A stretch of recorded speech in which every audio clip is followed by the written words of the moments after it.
Hi dears, welcome to my channel. This is Reshmi from trendy threads. അപ്പോൾ ഇന്ന് നമ്മൾ ചെയ്യാൻ പോകുന്നത് ക്രെട്ടൈൻ സ്റ്റിച്ചിനെ കുറിച്ചാണ് കേട്ടോ. അപ്പോൾ നമുക്ക് എങ്ങനെയാണ് ക്രെട്ടൈൻ സ്റ്റിച്ച് ചെയ്യുന്നത് നോക്കിയാലോ. നമുക്ക് ഈ സ്റ്റിച്ച് ചെയ്യണമെന്നുണ്ടെങ്കിൽ ലൈന് വരച്ച് തന്നെ ചെയ്യണം കേട്ടോ. സ്റ്റിച്ച് ചെയ്യാനായിട്ട് ഞാൻ 4 ലൈനാണ് കേട്ടോ വരച്ചിരിക്കുന്നത്. അതിൽ ഫസ്റ്റ് 2 ലൈന് കഴിഞ്ഞ ശേഷം നല്ലോണം ഗ്യാപ്പ് വിട്ടിട്ടാണ് പിന്നീടുള്ള 2 ലൈൻ ഞാൻ വരച്ചിരിക്കുന്നത്. സ്റ്റിച്ച് സ്റ്റാർട്ട് ചെയ്യുന്ന അവിടെ 3rd ലൈനിൽ സൂചി കുത്തി മുകളിലോട്ട് എടുത്തു കേട്ടോ.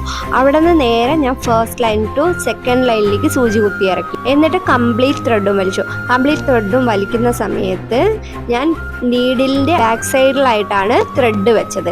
അപ്പോൾ അതൊരു ലോക്ക് പോലെയാവും നമുക്ക്. എന്നിട്ട് കംപ്ലീറ്റ് ത്രെഡ് ഞാൻ മുകളിലോട്ട് വലിച്ചിട്ടോ. അതിനുശേഷം വീണ്ടും second സ്റ്റിച്ചിനായിട്ട് 4th line to 3rd ലൈനിലേക്ക് ഞാൻ സൂചി കുത്തി. സൂചിയുടെ ബാക്ക് സൈഡിലോട്ട് ഞാൻ ത്രെഡ് ഇട്ടു. അതിനുശേഷം കംപ്ലീറ്റ് ത്രെഡ് മുകളിലോട്ട് വലിച്ചു. അപ്പോൾ വീണ്ടും അതൊരു ലോക്കായിട്ടോ.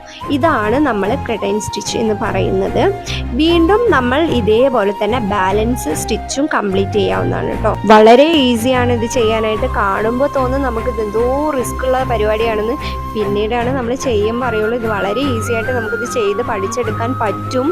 അതുകൊണ്ട് എല്ലാവരും ഈ സ്റ്റിച്ച് ഒന്ന് ചെയ്ത് നോക്കുക. നിങ്ങൾ എംബ്രോയിഡറി ചെയ്തിട്ടുള്ള നിങ്ങളുടെ എക്സ്പീരിയൻസ് എനിക്ക് കമൻറ്റ് ബോക്സിൽ ഇട്ടാൽ മതി, ഞാനത് റീഡ് ചെയ്യാം.